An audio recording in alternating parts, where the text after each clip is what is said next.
Study IQ IAS, अब तैयारी हुई अफोर्डेबल।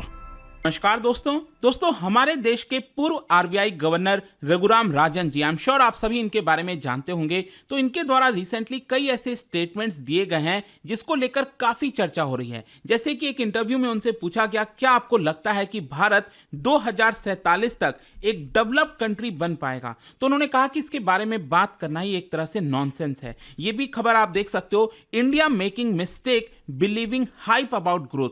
तो एक तरह से आज के डेट में आप देख रहे होगे भारत में काफी चर्चा हो रही है जीडीपी ग्रोथ को लेकर। तो उन्होंने कहा कि जिस तरह से इसको हाइप किया जा रहा है, ये भारत का एक बड़ा मिस्टेक होने वाला है। साथ ही साथ चिप मैन्युफैक्चरिंग को लेकर भी बोला। उन्होंने कहा कि सरकार जिस तरह से सब्सिडी दे रही है चिप मैन्युफैक्चरिंग में, वो भी एक तरह से गलत है। तो इसके बारे में हम डिटेल से जानेंगे कि एग्जैक्टली वो कहना क्या चाह रहे थे, क्योंकि ये हमारे देश के आरबीआई गवर्नर रह चुके हैं। इंटरनेशनल फोरम पर आप देखोगे तो जब भी उनका कोई बयान आता है तो काफी ज्यादा सुना जाता है। तो इसीलिए हमारे लिए इंपॉर्टेंट हो जाता है कि उन्होंने भारत के पर्सपेक्टिव से क्या क्या चीजें बोली हैं। आपको बहुत कुछ जानने को मिलने वाला है इस वीडियो में। चलिए आगे बढ़ते हैं, लेकिन उससे पहले देखिए, स्टडी IQ ने एक अनोखा कदम लिया है। आप में से कई ऐसे लोग हैं अभी भी जो लोग यूपीएससी का जो हमारा जीएस फाउंडेशन का बैच है वो फुल पेमेंट करके नहीं ले पाते थे। तो अब आपके पास ऑप्शन है 31 मार्च तक, मतलब ये 31 मार्च तक अगर आप किसी भी मोड से पेमेंट करते हैं तो डायरेक्टली आप स्टडी IQ के साथ ईएमआई वाला ऑप्शन ले सकते हैं। जैसे पहले महीने के लिए आपको 9999 खर्च करना होगा, फिर सेकेंड मंथ के लिए अगेन 9999, और बाकी का जो 4000 का पेमेंट है वो आप थर्ड मंथ में कर सकते हो। तो ये ईएमआई की फैसिलिटी आप ले पाओगे। एक ऐसा कदम है क्योंकि बहुत से लोग थे, कई सारे स्टूडेंट्स थे जिनकी ये मांग थी। इसी को देखते हुए ये लाया जा रहा है। इसका भरपूर फायदा उठाइएगा और यूज करिएगा कोड अंकित लाइव, ताकि यहां पर आपको मैक्सिमम जो डिस्काउंट है वो मिल जाए एक तरह से। और इसके अलावा अगर आप एमसीक्यूज वगैरह अटेम्प्ट करना चाहते हैं तो मेरे इंस्टा पेज पर जा सकते हैं। वहां पर स्टोरीज में जितने भी एमसीक्यूज हैं उसको आप अटेम्प्ट कर पाएंगे। चलिए शुरुआत करते हैं और सबसे पहले ये देखते हैं कि एग्जैक्टली हुआ क्या है। जैसा कि आप देख पा रहे होगे, यहां पर रघुराम राजन जी ने कहा है कि India is making a big mistake believing the hype around its strong economic growth.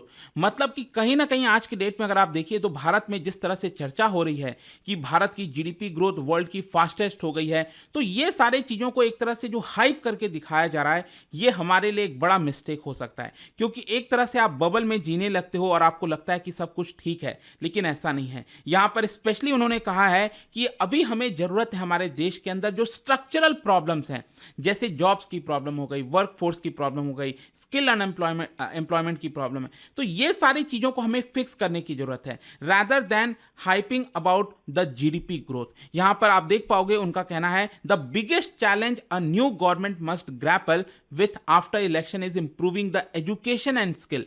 मतलब कि उनका कहना है कि लोकसभा चुनाव के बाद जो भी नई सरकार बनेगी तो उनके लिए जो सबसे बड़ा चैलेंज होने वाला है, जो सबसे बड़ी प्रॉब्लम होने वाली है, वो यही है कि कैसे हमारे इतने बड़े वर्क फोर्स को स्किल प्रोवाइड की जाए और इतने सारे लोगों को एजुकेशन प्रोवाइड की जाए। क्योंकि बिना इसको फिक्स किए, बिना एजुकेशन प्रोवाइड किए और बिना स्किल प्रोवाइड किए, आप एक तरह से जो यूथ की पॉपुलेशन है उसका बेनिफिट नहीं उठा पा रहे हैं। क्योंकि अक्सर बोला जाता है कि भारत सबसे बड़ा आबादी का देश बन गया है, यहां पर यूथ की पॉपुलेशन सबसे ज्यादा है, 1.4 बिलियन पॉपुलेशन है, जिसमें 30 इयर्स तक के बहुत से लोग आपको देखने को मिलेंगे। तो उनका अगर हमें मैक्सिमम बेनिफिट्स उठाना है तो हमें ये दो चीजें उनको प्रोवाइड करनी पड़ेगी। तो यहां पर उनका बेसिकली ये कहना था कि ये जो हाइप किया जाता है ना जीडीपी ग्रोथ को, वो एक तरह से पॉलिटिशियंस का काम है। पॉलिटिशियंस इस तरह की चीजें करेंगे, और एक्चुअली कहीं ना कहीं उनका इंडिकेशन था कि इस समय जो सेंटर में बीजेपी की जो सरकार है, या फिर जो इस समय करंट गवर्नमेंट है आप कहिए, तो उनके द्वारा अक्सर आप देखते हो कि बोला जाता है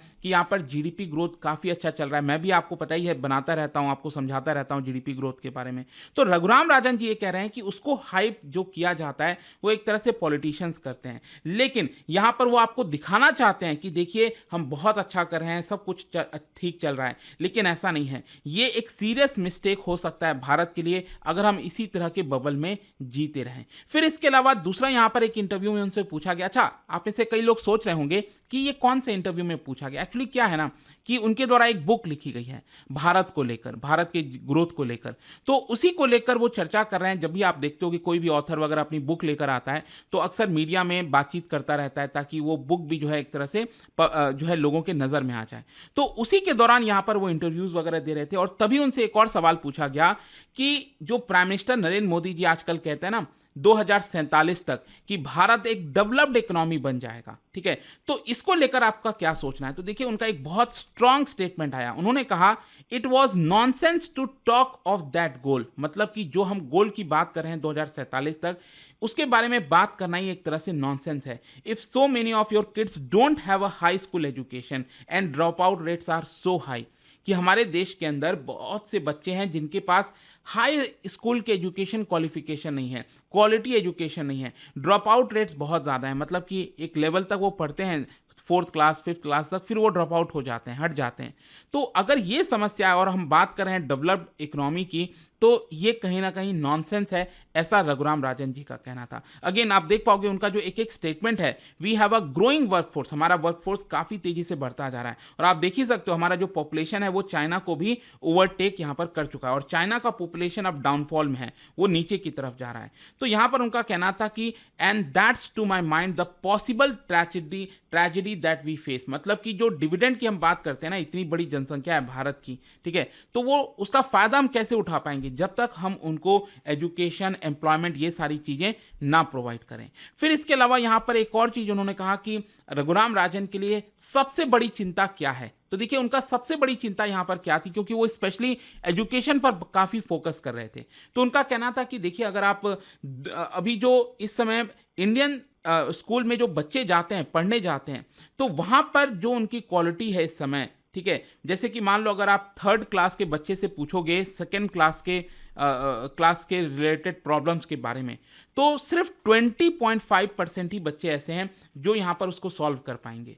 मतलब कि पैंडेमिक के बाद क्या हुआ है, जो पैंडेमिक में सिचुएशन आई थी, उसके बाद क्या हुआ है कि जो क्वालिटी ऑफ लर्निंग है उसमें बहुत बड़ा ड्रॉप आया है, जिसकी वजह से हम 2012 के पहले चले गए। मतलब जो सिचुएशन 2012 में हुआ करती थी, उस पायदान पर हम चले गए हैं, ठीक है, एजुकेशन के मामले में। So literacy rates in India also remain below other Asian peers, जैसे वियतनाम हो गया, और कई सारे देश हैं जिसमें हमारा लिटरेसी रेट्स, भारत जो है वो नीचे में आता है।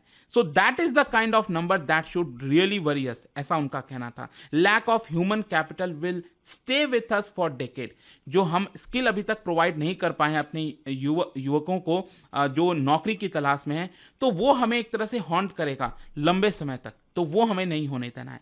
फिर इसके साथ साथ अक्सर आप देखते होंगे यहाँ पर भारत में जीडीपी ग्रोथ की काफ़ी चर्चा होती है। अभी रिसेंटली आपको याद होगा जो दिसंबर वाला क्वार्टर का ग्रोथ आया था, मैंने वीडियो भी बनाया था, इसमें 8.4% की ग्रोथ देखने को मिली थी, और इसकी वजह से लग रहा था कि क्या अब भारत ग्रोथ के ट्रेजेक्टरी में ऊपर ही जाता जाएगा, मतलब क्या हम कॉन्टिन्यूअसली 7%, 8% से ऊपर ग्रोथ अचीव कर पाएंगे। तो देखिए उनका यह कहना है रघुराम राजन जी का कि अगर हमें कॉन्टिन्यूअसली 8% ग्रोथ अचीव करना है तो हमें बहुत काम करना पड़ेगा। मतलब स्पेशली यहां पर जो हम बात करते हैं ना कि स्ट्रक्चरल प्रॉब्लम्स के बारे में, तो वो सब चीजों को हमें सॉल्व करने की आवश्यकता है।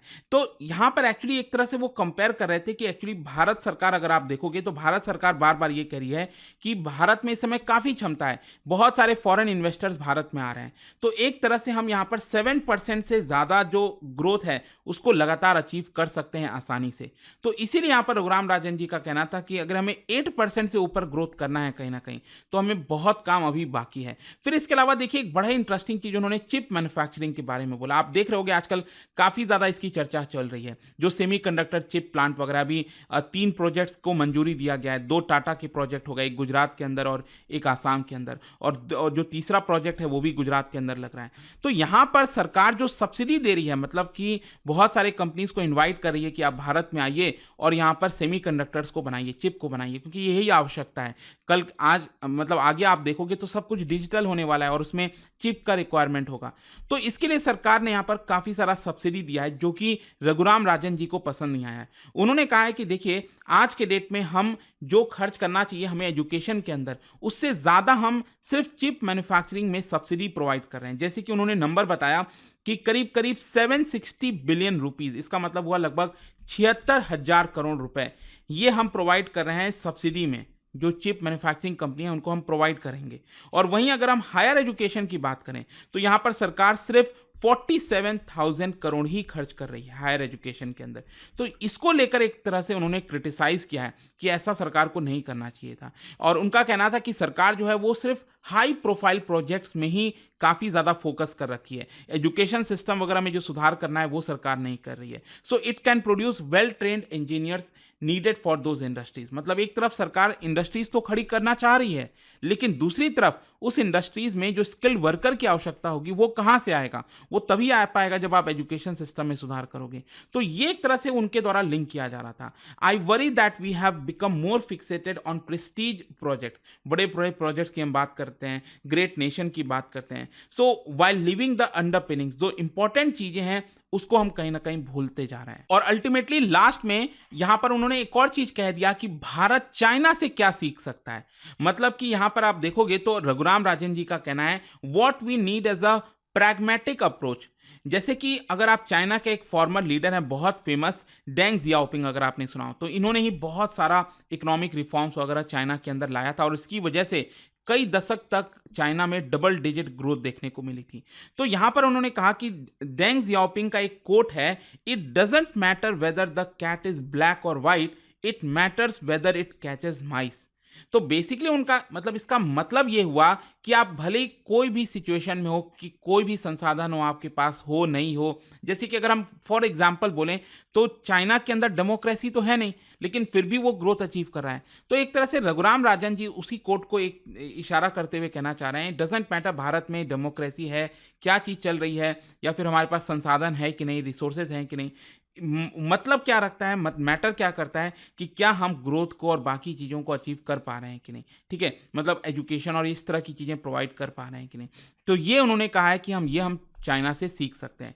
तो ये पूरा वीडियो था दोस्तों, आई होप कि आपको एकदम क्रिस्टल क्लियर हो गया होगा कि उनके द्वारा क्या बोला गया, और आप क्या सोचते हो इसको लेकर मुझे कमेंट्स में जरूर बताइएगा। लेकिन जाने से पहले इकोनॉमी से रिलेटेड क्वेश्चन है, आपको बताना है कि यहाँ पर कौन कौन सा इंस्ट्रूमेंट है वो मॉनेटरी पॉलिसी से रिलेटेड है इन चार में से। और देखिए ऑप्शन बहुत ध्यान से करना है, ये जो नया पैटर्न आया यूपीएससी का उसके हिसाब से मैंने दिया है, और इसका राइट आंसर आप सबको पता है, मेरे इंस्टाग्राम पर तो मिलेगा ही, वहां पर अगर आप नहीं हो कोई बात नहीं, टेलीग्राम से ले सकते हैं इसका सही उत्तर। में कई सारे जो एमसीक्यूज हैं वो यहाँ पर स्टोरीज में डालता रहता हूं। अगर आपको पीडीएफ चाहिए तो टेलीग्राम पर आइए, अलग अलग सोशल मीडिया पर आप जुड़ पाओगे। और जैसा मैंने आपको बताया, अगर आप यूपीएससी की तैयारी कर रहे हैं तो ये जो हमारा नो कॉस्ट ईएमआई है, सभी पी2आई को कोर्सेज पर, जीएस फाउंडेशन के बैचेस पर कोई भी आप ले सकते हो विद दिस। मतलब आपको जरूरी नहीं है क्रेडिट कार्ड ही हो आपके पास, मतलब ये फ्री में अवेल कर सकते हैं आप एक तरह से। एंड आई होप कि वीडियो आपको पसंद आया होगा। मिलता हूं आपसे next time, till then thank you very much, see you soon. Study IQ IAS, अब तैयारी हुई अफोर्डेबल।